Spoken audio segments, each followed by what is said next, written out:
Hi everyone, this is Abigail Amengual with The Nocturnal, and I'm here at the red carpet premiere for Three Women, which premieres on Starz September 13th. So how was this experience? Oh, it was life-changing. It was incredible.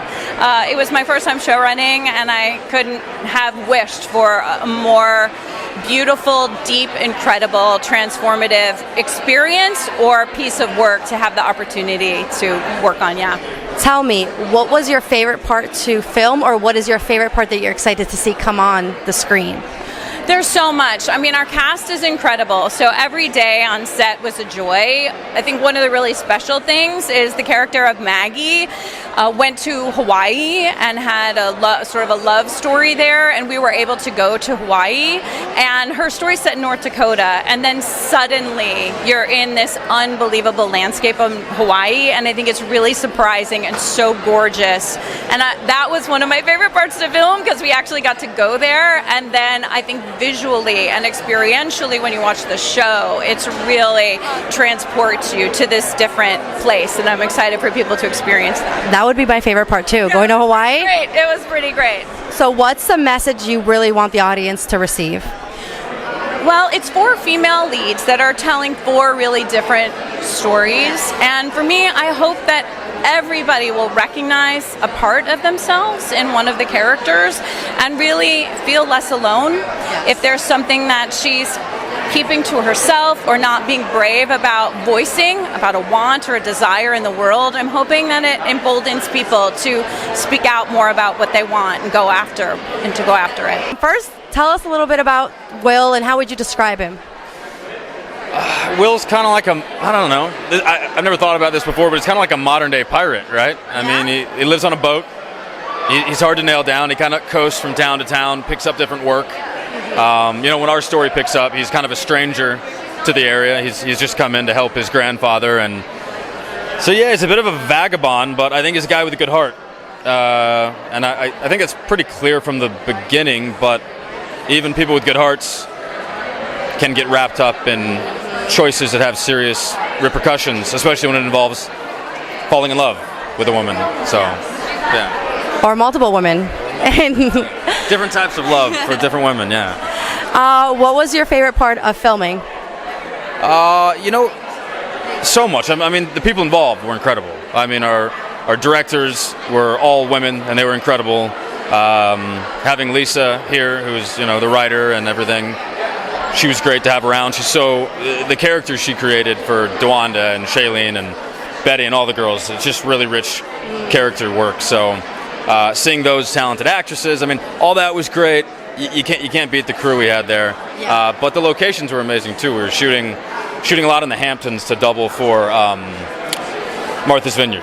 And it was in the winter, so yes, cold, but kind of magical to be out there on the boat with no one around. I heard that's the best time to go, actually. Really? I've heard some people that are fans of it. Yeah, it turns into like a small town instead of like a upscale New York party town. Yeah, but it was beautiful being there. Yeah. Well, great.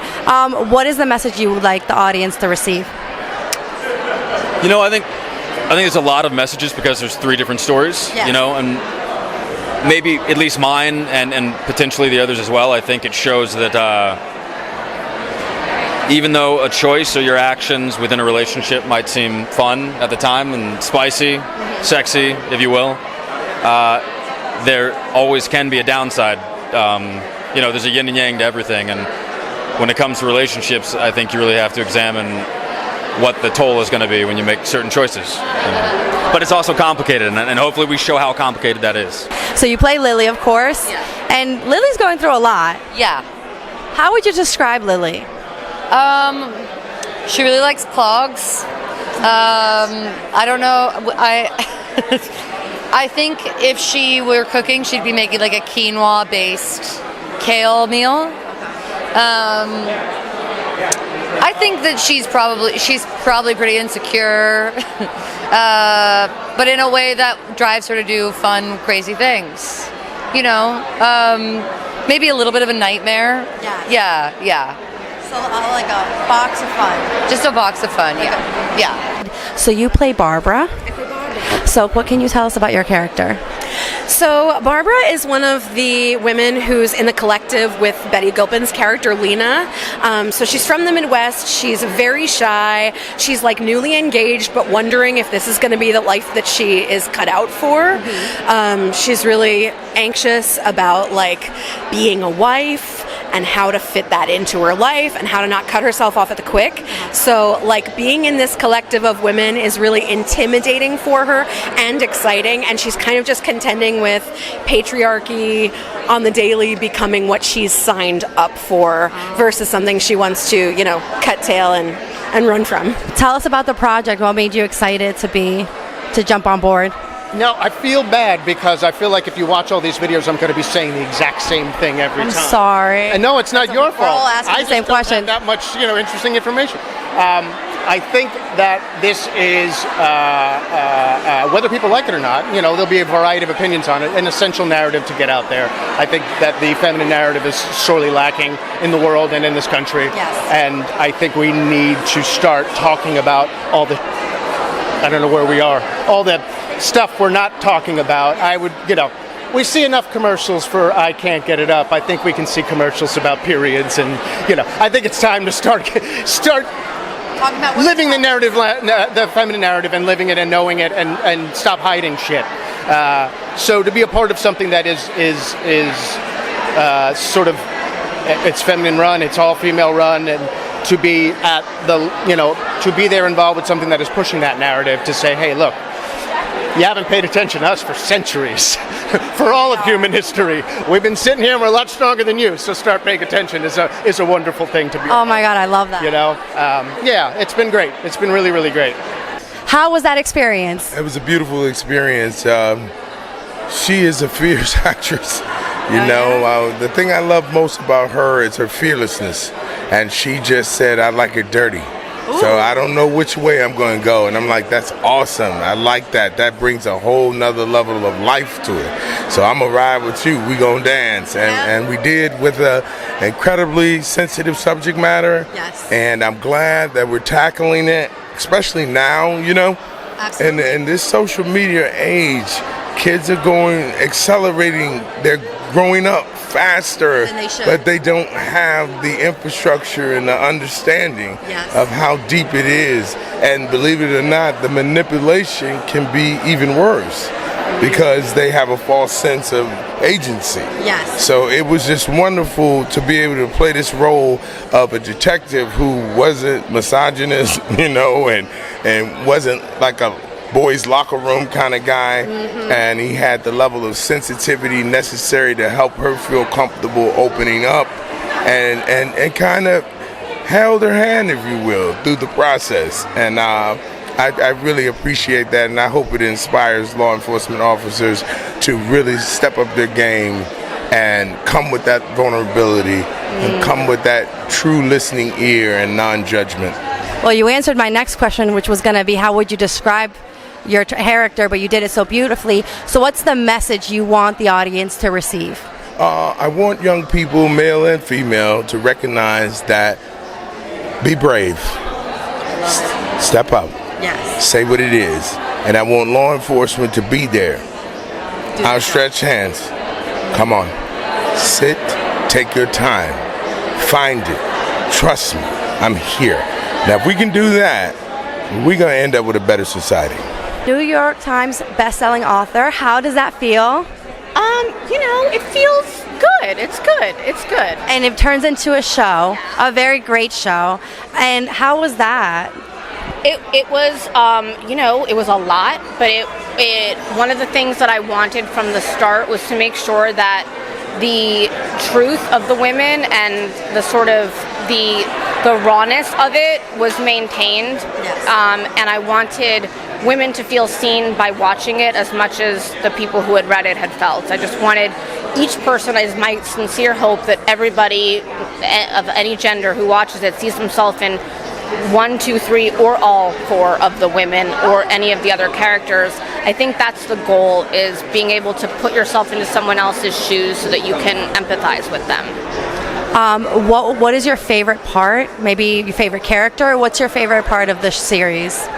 Oh gosh, that's really tough. They're all my favorite. It's like a mother. You don't have favorites. It's really hard. I think that one of the things I can say is that Betty Gilpin, when I first saw an audition of her version of Lina, I thought that she had met Lina. Yes. Because it was and I still to this day am not entirely sure that she did. No, I'm kidding. I know she didn't, but it is a shocking portrayal of. I think that it's just one of the most lit up performances I've seen in a long time, and the fact that it was someone I knew that someone else didn't, and yet utterly became it, is kind of phenomenal. Favorite thing to film? I don't know. This was just such an extraordinary process. And a really complicated world to jump into and complicated person to play. And so, our job here, at least in our world, was to represent Maggie's story as honestly and truthfully as possible. And Lisa Taddeo's book and the subsequent series, the writing really did such a beautiful job of setting up the truth of what happened here, and our job was to excavate the emotional life from that and try to display it in a way that was just honest, without judgment, and to look at sort of all the icky parts of being alive. We live in a world that is desperately trying so hard all the time to be black and white, to have rights and wrongs and yeses and nos, but no one's life is totally like that, and it's those moments in between what's right and wrong that are that make us and are not always the easiest thing to look at. And I think the series and the book and these women so bravely opened up and just said look at my icky, and that's so brave. And so I hope we were able to at least honor that a little bit. What's a storyline that's not yours or Maggie's that you're excited to see play out, that you were oh, I can't wait to see what happens next? Yeah, I mean, all of that. The one I'm most excited, I guess, is Lina and Betty Gilpin. Yes. Betty Gilpin is so fucking talented. When we started this, we were in the middle of COVID. Yes. And so all of our table reads were Zoom table reads. And, it's so hard to act well in your living room, at a laptop with 100 heads. Yes. Unless you're Betty Gilpin. Betty Gilpin was in her little closet with her earbuds in, giving an Oscar-worthy performance every time, and it was just a master class in acting, and she was just so moment to moment connected and beautiful. If she does 2% of what she was doing on those Zooms, if that 2% of that shows up in the show, she should win every award that is available to her. Well, now I can't wait to see her performance. So good. Just so good. So you play Maggie. Mm-hmm. It was a very interesting character. I just interviewed, obviously, your love interest, the teacher. Oh, yes. So how was that experience? Oh my gosh, it was such a it's such a long time ago. Challenging, amazing at the same time. It was a very powerful, I don't know if powerful is the right word. I don't even know if that makes sense. But it was, to be able to tell this story it meant a lot to me, and I think Maggie's story really, I remember reading the scripts for the first time and having an emotional response to it, and that's when something is great, when something is oh, I have to do this. So it was very, it was difficult at times and challenging, but we got there in the end, and now here we are. And you did amazing. Thank you. Is there anything you want young girls, young women that watch this to take something away from it, from your character specifically? That it's okay not to be okay. I love that. It's okay to not be okay. I love that. We should not hide away from feeling shame or guilt, and women should support other women. And I think for Maggie, it's for me, it's that, you know, it's if I mean, there's so many things I want to say. You're speechless. I am speechless because she's just really incredible, and I think what she's done for other women is like amazing. The fact that she took her own, like, sort of her pain and kind of made it and fought for other women to not be in the position that she was in, and to be able to be that voice for other women is just, it's hard. Yes. It's so hard. Like when we were doing the scenes, it was, you know, we were in the courtroom and I was like, Maggie actually went through this. Yes. With all these eyes looking at her. Yes. And they didn't believe her, and the fact that she had to sit there alone and fight for what was like, And relive the trauma. yeah. And she got up and she kept fighting. She's such a fighter, and that's what people will see in this show. She's a fighter, and she just, like, we keep in contact now. She's just amazing. She's like an amazing woman. Well, I think your role was so interesting. How did you feel playing this role? I think it's a little different than previous roles you've done throughout the years. It is different. I don't think I did Sex and the City, as you mentioned, but that, I think what we did on Sex and the City back in the day.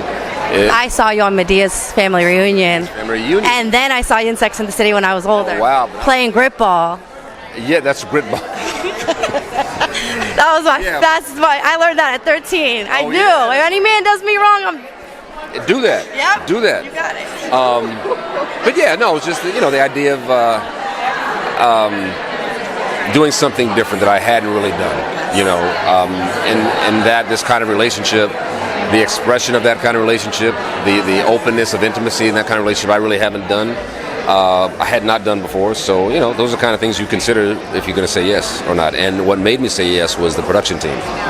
I mean, I really felt protected and safe in that they knew what they wanted to do. They had a strong vision, and things they weren't going to show, weren't going to do. You know, these are questions that you have to ask when you're walking into something. Yeah. So you play Sloane. How was that? Because I think you absolutely killed it, but I want to know what your experience was like. Very exhausting. Sloane's exhausting. Yeah. Sloane's exhausting. She's like, you know, Sloane works out, so I have to work out. Yeah. You know what I mean? Like, Sloane eats well most of the time, except when she relapses. So I have to eat well. Sloane gets her nails done, so I have to get my nails done. She's very high maintenance. She is very high maintenance. It gave me so much respect for women who show up every day. Like Yes. full on every day. Beatness every day. Yep. Oh my goodness. What is a message do you want women or audience in general to receive? Always permission. Always permission. I love that. You know, every single one of these characters, it's a show, it's a book about desire, yes. But really, it's every single one of them grow deeper and further and more authentically into themselves, and whatever that self is. You know? I love that. Yeah. So I have to say, I feel like I've grown up with you because I've seen you since day one on American Life, and you've grown up so beautifully in the industry. I loved you in this character. You obviously played Gia. What was the process you had to take to get yourself ready for this role? Because I know your character goes through a lot. I mean, honestly, no process at all, because it's just one of the most truthful, honest, raw, real portrayals of a woman that I've ever been able to play. I know myself in Gia, I know my cousin in Gia, I know my best friend in Gia, my mom in Gia. We all have a little Gia inside. We all have a little of all of these women, because we're complex, nuanced creatures that are constantly changing, and it was such a gift to have such brilliant writing on the page, to where my real job was to kind of close my eyes, surrender to the moment, and react to the world around me. And that's when the beauty and magic happens for me, when I, you know, in the space of acting. Well, that's a wrap. We interviewed a lot of stars. I'm about to go inside and watch the very first episode, and you can watch it too, September 13th on Stars.